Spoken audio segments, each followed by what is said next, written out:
All right, guys, and welcome to Lecture 8B. I just wanted to open this presentation by introducing something that's going to be a little bit new and unique about our presentations going forward. Up until this point, things have been pretty well academic, I mean, talking about shamanism, there are some people who still practice shamanism, but it's relatively rare. Ancient Egyptian religions just about entirely vanished, along with the religions of the ancient Greeks. But here in talking about Vedic mythology, we're actually talking about things which exist in our world today. And one of the things I'll ask you guys to do going forward is when we start to talk about a new religion, I would encourage you to look, in your area around where you live and try to locate aspects or traditions from that culture, so that at the end of the presentation, you can go there and introduce yourself and get to know some of these things. So for instance, when we talk about Hinduism, I will ask you guys to go and visit a Hindu temple if there's one in your area. If we're talking about Buddhism, I will ask you guys to visit a Buddhist Sangha. Or if we're talking about Islam, I would encourage you guys to look for a mosque in your area. Same thing goes with churches, right? I want you guys to actually get out there and sort of get a hands-on feel for what these communities are like. And the important thing to point out is that I'm not going to be driving you guys into an uncomfortable situation, right? The idea here is that you finish the lectures, you get familiar with that tradition, and then you should feel fairly comfortable going in and talking to people about their beliefs. And when we get into the later presentations, this is actually going to be part of the grading, right? As I will ask you guys, especially in traditions that are definitely contemporaneous, as in the case of Christianity, Islam. These are very alive, very active religious communities, and you guys shouldn't have any trouble finding active communities who practice those faiths. And so I want you guys to go out and have an interaction with those groups. But just to get us started here in the Lecture 8 series, I wanted to introduce you guys to Vedic tradition in a relatively lighthearted and easygoing way, specifically through food. One of the things, as I started to learn about India and I got more familiar with East Indian culture, I found myself going out and exploring different aspects about East Indian culture in my area. And one of the first things that should come up is East Indian restaurants. And if you haven't had East Indian food, let me tell you, you're missing out. It's really the only food I cook. It's incredible. In fact, the spices that come from India are so precious, so important that it's the reason Christopher Columbus discovered the New World. This was actually a joke my wife made the other day. When you talk about why Christopher Columbus set sail looking for America, well, he wasn't looking for America. He was actually looking for India. And when he landed in the Caribbean, he thought that he'd found India. He was looking for another route to get to India because the Ottoman Empire had closed off the trade routes to Europe that brought in pepper and East Indian spices. And so Europe was so desperate for a decent spiced meal, that Christopher Columbus went looking for the other side of the world, and he accidentally discovered America. Of course, that's why Native Americans are oftentimes referred to as Indians today. In fact, the first person to realize that America was not India at all, that in fact a completely new continent had been discovered, was an Italian, and you guessed it, his name was America. And so they named the entire continent after him, but I digress. The point here is that, East Indian food and East Indian spices have played an enormous role in influencing culture, language, religion, custom. So eating East Indian food is more than just a pleasure. It's a participation in history. When you go out and you eat this food, you're really tasting things which have influenced the course of history. Still to this day, East Indians wear an unusual amount of gold, and the reason is because the Romans bankrupted themselves gold-wise, sending barges of gold to India in order to buy pepper. And you find all these Roman recipes that were just filled with pepper. The Romans were obsessed with it. So, I would really encourage you guys, as we're going through Lecture 8, have a look in your area and maybe go out and order yourself an East Indian meal. And if there are no East Indian restaurants in your area, don't worry. I think I'm going to put together a little a guided video where I will show you guys how to make one of my favorite curries, and that will be a part of our Lecture 8 series. But in this presentation, I really wanted to focus in on the importance of the creation story within Vedic tradition, within Hindu belief. And one of the things you're going to notice that's really unique about Hindu tradition is that we don't have just one creation story. You may see this one here. Well, we have a different one here. We have another one here. There are many different creation stories in Hindu belief. And so this is really going to open our eyes to a whole new world. This is the fascinating thing about getting into India, is you find a completely new and novel way of approaching religion and spirituality, something that I don't think has really properly occurred anywhere else. We read here from Book 10, hymn 129 from the Rigveda. Then was not non-existence, nor existence. There was no realm of air, no sky beyond it. What covered in, and where? And what gave shelter? Was water there, unfathomed depth of water? Death was not then, nor was there aught immortality. No sign was there, the days and nights divider. That one thing, breathless, breathed by its own nature. Apart from it was nothing whatsoever. Darkness there was, at first concealed in darkness. This all was indiscriminate chaos. All that existed then was void and formless. By the great power of warmth was born that unit. Thereafter rose desire in the beginning. Desire, the primal seed and germ of spirit. Sages who searched with their heart's thought discovered the existence kinship in the non-existent. Transversely was their severing line extended. What was above it then, and what below it? There were begetters, there were mighty forces, free action here, and energy up yonder. Who verily knows, and who can here declare it? Whence it was born, and whence comes this creation? The gods are later than this world's production. Who knows then whence it first came into being? He, the first origin of this creation, whence he formed it all and did not form it, whose eye controls this world in highest heaven, he verily knows, or perhaps he does not.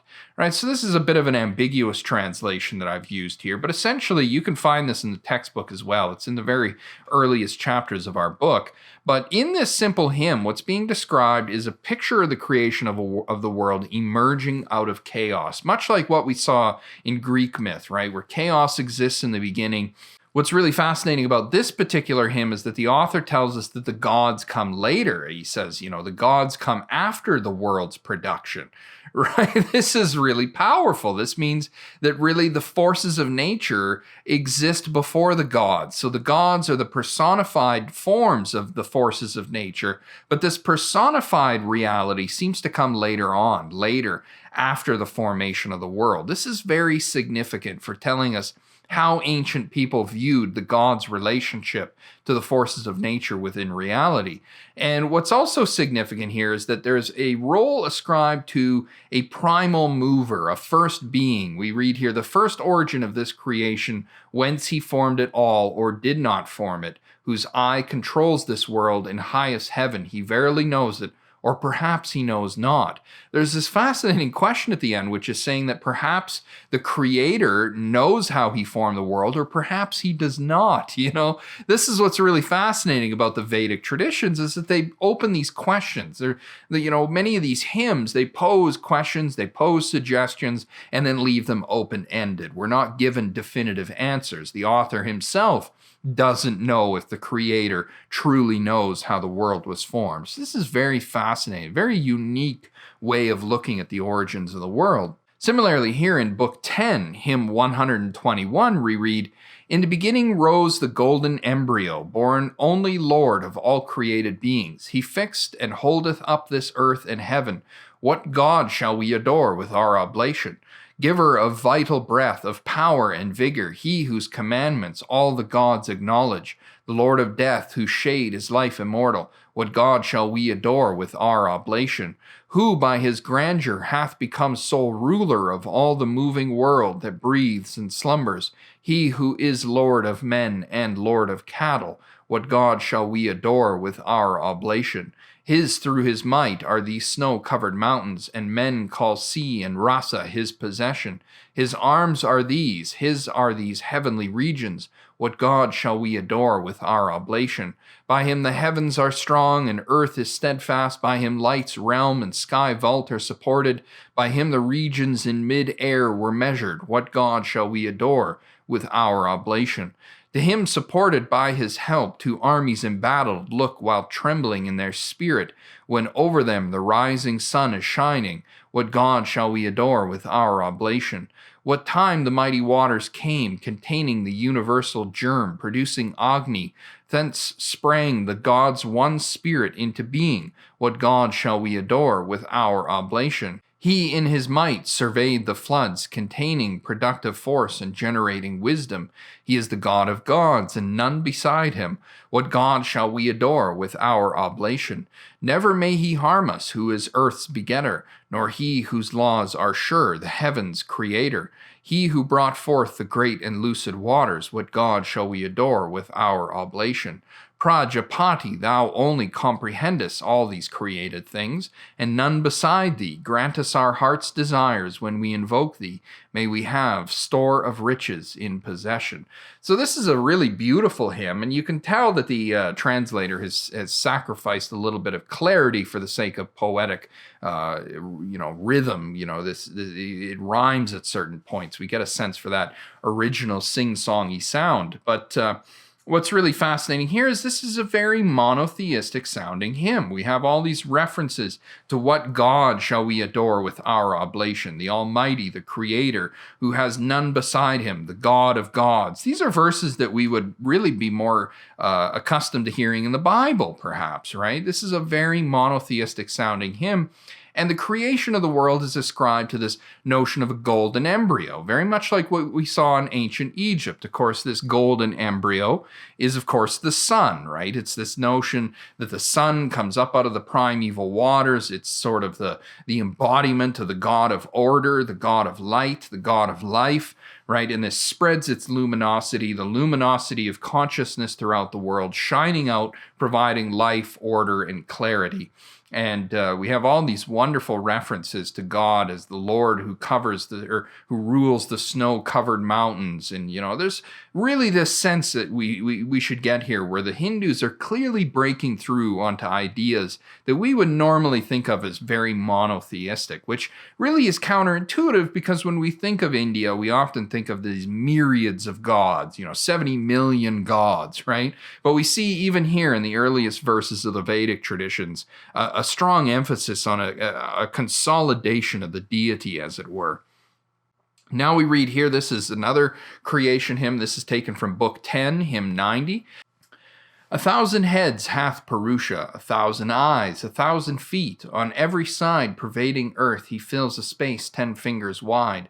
This Purusha is all that yet hath been, and all that is to be, the Lord of immortality, which waxes greater still by food.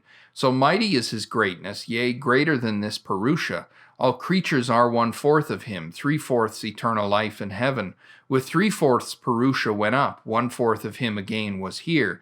Thence he strode out to every side over what eats not and what eats. From him Viraj was born. Again Purusha from Viraj was born. As soon as he was born, he spread eastward and westward over the earth. When gods prepared the sacrifice with Purusha as their offering, its oil was spring, the holy gift was autumn, summer was the wood. They balm as victim on the grass Purusha born in earliest time. With him the deities and all the sadhyas and rishis sacrificed.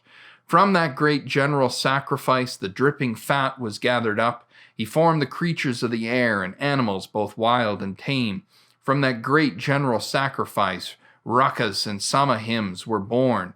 Therefrom were spells and charms produced. The Rujas had its birth from it. From it were horses born, and from it all cattle with 2 rows of teeth. From it were generated kine. From it the goats and sheep were born. When they divided Purusha, how many portions did they make? What do they call his mouth, his arms? What do they call his thighs and feet?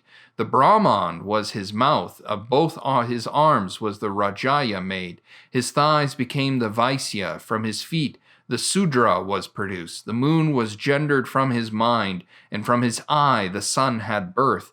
Indra and Agni from his mouth were born, and Vayu from his breath. Forth from his navel came mid-air, the sky was fashioned from his head, earth from his feet, and from his ear the regions. Thus they formed the world. 7 fencing sticks had he. Thrice 7 layers of fuel were prepared, when the gods offering sacrifice bound as their victim, Purusha. God sacrificed the victim. These were the earliest holy ordinances. The mighty ones attained the height of heaven, there where the Sadyas, gods of old, are dwelling. So what we have described here is probably what I think to be the most fascinating of all the Hindu myths of creation, because this is suggesting that the world was essentially made from the body of Purusha. And Purusha is this great cosmic man, this giant whose body is taken apart as part of a sacrifice. Purusha is sacrificed, and then his dismembered form used to construct the material universe. Now, why this is so fascinating is because this exact same myth has been preserved in this form in Norse mythology in the role of Ymir. Ymir is slain by the gods, and then his skull is used to prop up the sky, and his brains are clouds, and his hair are grass and trees, right? We have this all laid out in Norse myth. So this tells us that this is an incredibly early Aryan or Indo-European myth, right? This is very, very early stuff because we see it as a common root between both the Hindus and the Norse Vikings, way up in the north of Europe. Now, this is also quite significant because of what it tells us about psychology. I want to read for you guys. This is a quote taken from Man and His Symbols, page 211, where we read, "It is no wonder that this figure of the cosmic man appears in many myths and religious teachings. Generally, he is described as something helpful and positive. He appears as Adam, as the Persian Gayomart, or as the Hindu Purusha. This figure may even be described as the basic principle of the whole world. The ancient Chinese, for instance, thought that before anything whatever was created, there was a colossal divine man called Pan Ku, who gave heaven and earth their form.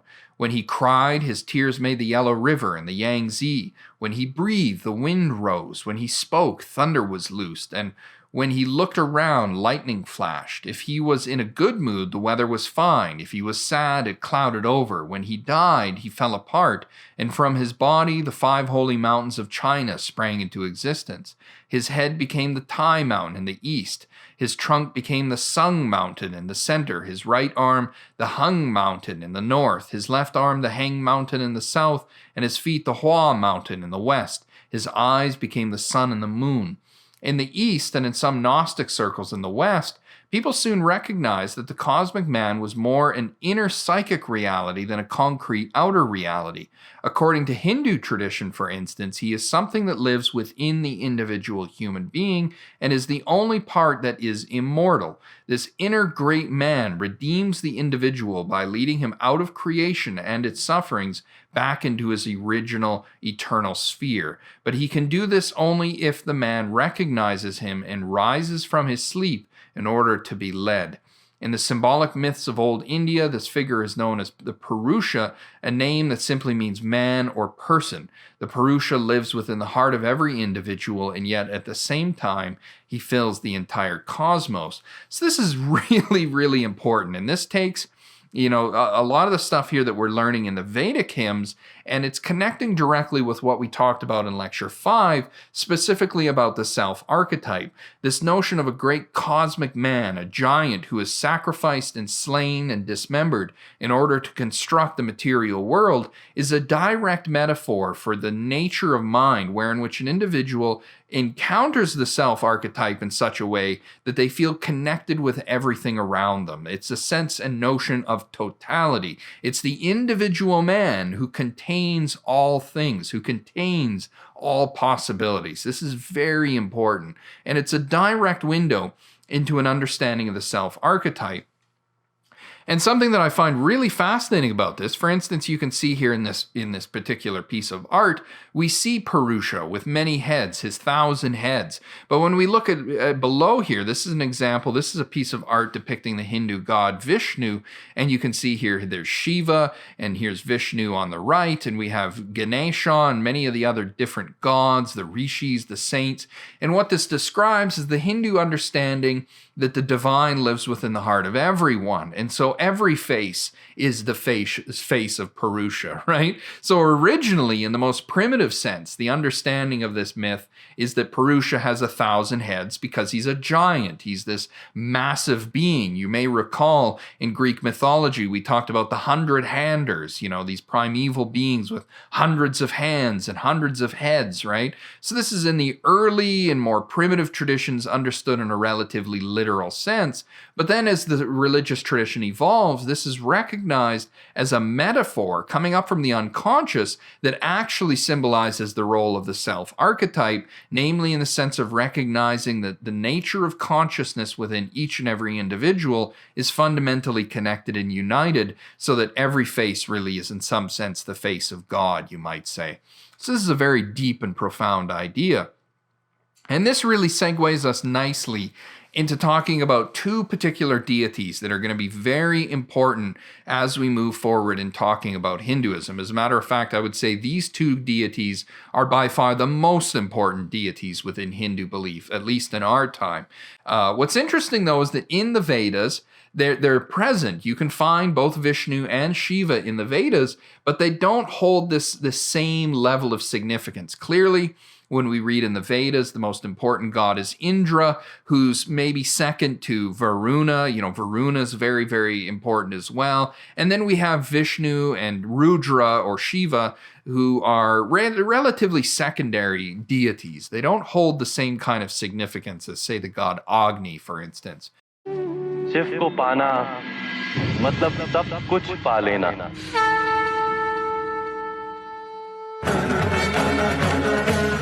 Shiv ही आदि हैं और अंत भी शिव हैं। शिव अतुल्य है। तो महादेव को पाने के लिए कठिनाइयों का सामना तो करना ही होगा।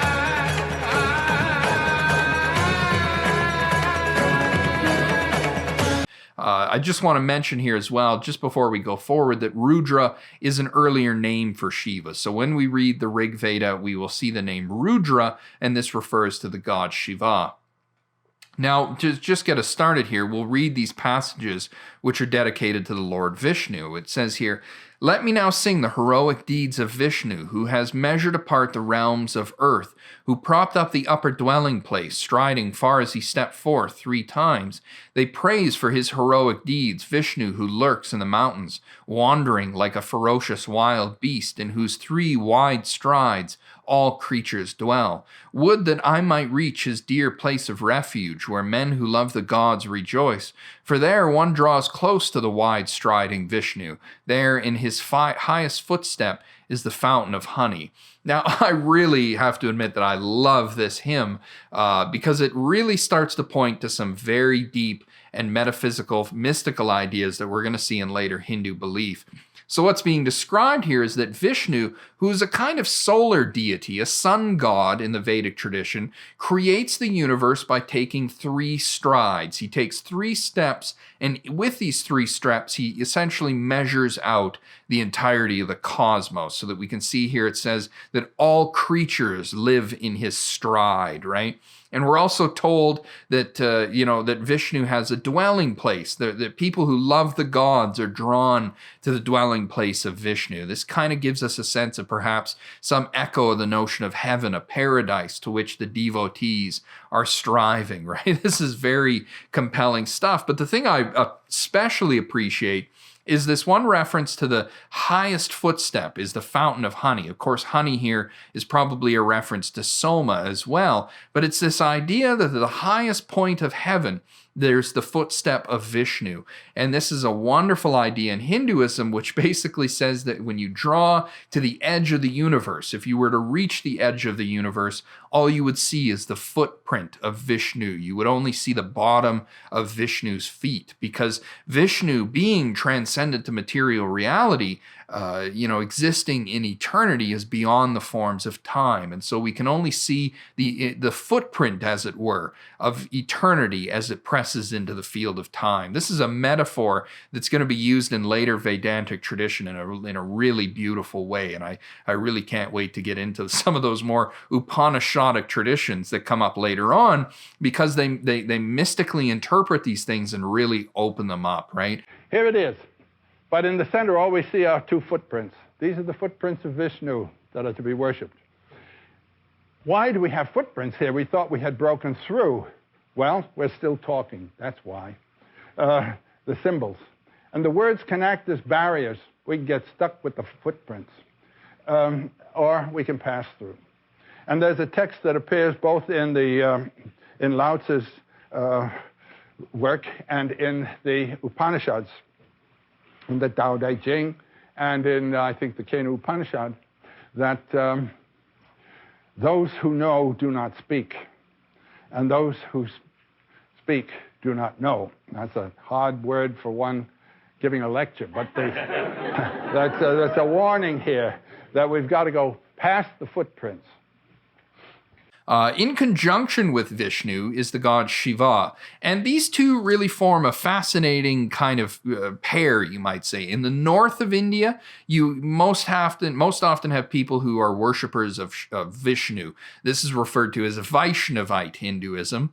And in the south of India, people tend to lean more towards Shiva. This is called Shivite Hinduism. Now, Shiva is quite the opposite of Vishnu in terms of his temperament. Vishnu is a very solar god, a very Apollonian god, a very orderly god, right? He brings law, justice, integrity. He appears in history in the guise of avatars. He comes down from heaven and is incarnate as a man or as an animal, and then he performs these heroic deeds to rescue people. One of the great myths or hymns of India, the great story of India, is the Ramayana, where Rama goes to rescue this princess from the Monkey King. It's this wonderful story.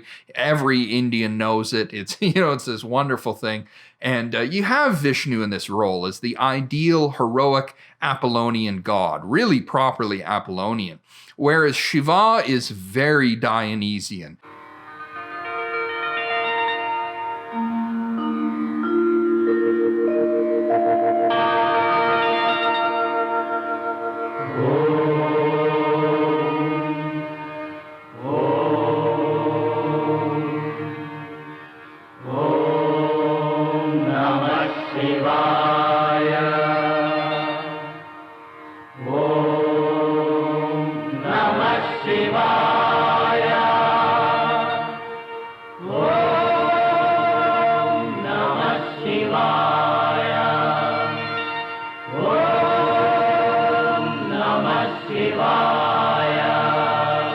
He's chaotic. He dances naked in cremation grounds. He drinks psychedelic drugs, and he's, got a snake wrapped around his neck, and, he's covered in the dust of the dead. And he's the god of the yogis who renounce life, who renounce material existence, and really hand themselves over to death and decay, and, really open themselves to these chaotic forces in the world. So really, here in Hinduism, the two supreme gods, Vishnu and Shiva, are properly Apollonian and Dionysian. And you guys can see already that we're using those terms. They're incredibly useful. The author here of our translation of the Rigveda explains how when the Vedas refer to Rudra, when they refer to Shiva, they're not really trying to invoke him so much as they're simply trying to appease him, because he is a source of chaos, as it were, right? So we read here in Book 2, Hymn 33, "Of what is born, you, Rudra, are the most glorious in glory, the strongest of the strong, with a thunderbolt in your hand. Carry us safely to the farther shore of anguish, ward off all attacks or injury. We would not wish to anger you, Rudra the bull, by acts of homage or ill praise, or by invoking you together with another god. Raise up our heroes with your healing medicine. I hear that you of all healers, you are the best healer. All right, so we have here the sense that the devotee is trying to appease the wrath of Rudra, trying to appease Shiva and say, please don't be angry with us. And, there's a sense that he's jealous. You can't worship other gods together with Shiva because he wants the sacrifice for himself alone, right? Very, very fascinating stuff. We even have a creation hymn that involves Lord Shiva, in which Lord Shiva is a great pillar of fire, and the other gods go looking and trying to find the end of it, but no one can find the end because Shiva is eternity. महाप्रलय के पश्चात सृष्टि की उत्पत्ति से पूर्व सर्वत्र अंधकार था। केवल शेष थी सदाशिव की ज्योति। सदाशिव ही निराकार निर्गुण ब्रह्म है। उनकी ही कामना और संकेत से सृष्टि का निर्माण होता है तथा अंत में सदाशिव की इच्छानुसार सृष्टि महाप्रलय में लीन हो जाती है। सृष्टि की रचना से पूर्व यही ज्योति स्वरूप सदाशिव लिंगाकार रूप धारण करते हैं।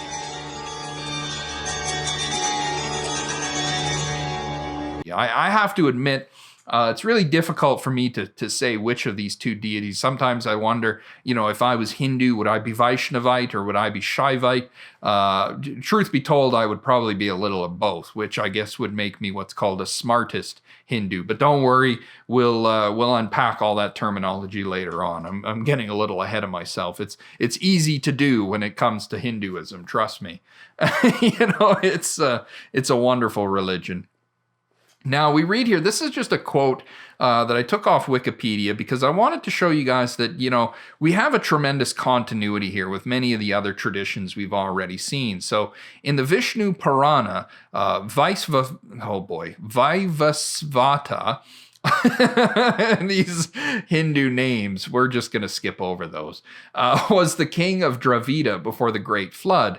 He was warned of the flood by Matsya, the fish avatar of Vishnu, and built a boat that carried the Vedas, Manu's family, and the seven sages to safety, helped by Matsya. The tale is repeated with variations in other texts, including the Mahabharata and a few other Puranas. It is similar to other flood myths such as that of Gilgamesh and Noah. So here we have this story in the Vishnu Purana that talks about a great flood, in which Vishnu appears in the guise of a fish that you can see illustrated here, and warns the earliest man, Manu.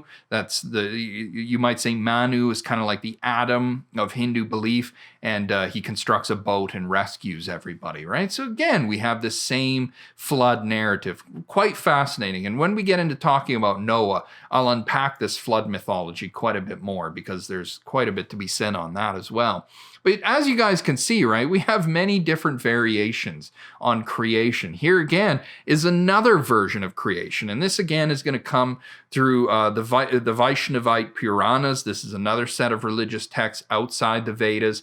And in this version of the story, we have Vishnu who sleeps upon a great serpent that swims in the cosmic ocean. And as Vishnu sleeps, he dreams, and as he dreams, a lotus blossom grows up out of his navel. And as this lotus blossom grows up out of his navel, you can see his wife here rubbing his feet quite pleasantly, and the lotus blossom opens up, and then seated upon it is the Hindu god Brahma. And Brahma opens his eyes, and out of his eyes is projected the dream of Vishnu, which becomes our material reality. So this is another understanding of the creation myth. Another version tells of how Vishnu takes on the avatar or the form of a boar and descends into the primordial ocean and retrieves the Mother Earth, retrieves the earth on his tusks. You can see this beautiful painting where these two versions of the Hindu myth have been amalgamated. Here's Vishnu dreaming upon the cosmic serpent. We have the lotus blossom growing from his navel, and then we have the boar bringing up Mother Earth. Now, the thing that I find so enjoyable about this is that the Hindus do not make the mistake that other cultures make of trying to rationalize their mythologies. We have so many different competing versions here of various different myths. And the reason that this was preserved, and the reason why Hinduism has become such a profoundly useful tradition with profound levels of insight, is because the Hindus were the first to recognize that these are symbols and metaphors. Almost every other tradition starts to treat these things literally. They'll go into an altered state of consciousness, they'll have a vision, they'll have a dream, and they'll say that's how it physically happened. But the Hindus have so many different competing myths that there's no way these can all be literally true. And so when we get into the Vedantic traditions, the sages and the yogis, they recognize really first of probably anyone emphatically that these are meant to be understood as metaphors. These are symbols of primeval forces, specifically primeval forces appropriate to the nature of mind that really represent the constituents of consciousness and our subjective experience. So this is very deep, deep stuff that we're going to be talking about here. And this really, in some sense, gives birth to Buddhism, and we'll get into that as we go on later on. But one thing I wanted to address is you may notice here that by the end of this presentation, we've been talking a lot about Vishnu, we've been talking a lot about Shiva, but you may remember in lecture 8a, we talked about Indra as the most important god. And one of the fascinating things is that Indra is no longer worshipped in India. You can't really find many proper temples to Indra. In fact, Indra has been demoted so many times. In fact, if you ask a Hindu, they'll tell you that Indra is more of a role now than a deity. You know, just about any deity that happens to sit on the throne of the king of creation is considered to be some kind of an Indra. So there are now many Indras, and for that reason, the worship of Indra has been mitigated and mitigated again and again. And there's one particular myth that is accredited for the demotion of Indra more than any other. And this is the story of Krishna holding up this hill and protecting the villagers of Vrindavan from the torrential rainstorms of Indra. Now, rather than me telling you guys this myth, it just so happens that there is a wonderful cartoon and animated series that you can watch on YouTube, and it's called Little Krishna. And you know, sometimes I've just sat down and watched it. I mean, it's made for kids, but it's still enjoyable, and best of all, it's in English. You know, it's very hard to find good Hindu films that are not in Hindi. And you know, I've watched many of these episodes just because it's entertaining, it's educational, it's cute, it's sweet. It's really great. So I'm going to encourage you guys, once you're done this lecture, go ahead and give this a watch. It's not a big, long show. I think it's about half an hour or so. But it tells the story of how Vishnu, in the avatar of Krishna, so Vishnu having come down in the form of Krishna, gets into this little squabble with Indra. And as a result, Indra is no longer really regarded as the supreme deity. And so once you guys are finished watching that, I will post your guys' quiz down below. And by the way, I will probably throw a couple of questions into the quiz just to make sure you guys actually did watch this little video, just to make sure that you watched it and you got the essential message there. But yeah, once you guys are done with that, you can find your quiz down below. And as always, thanks for watching.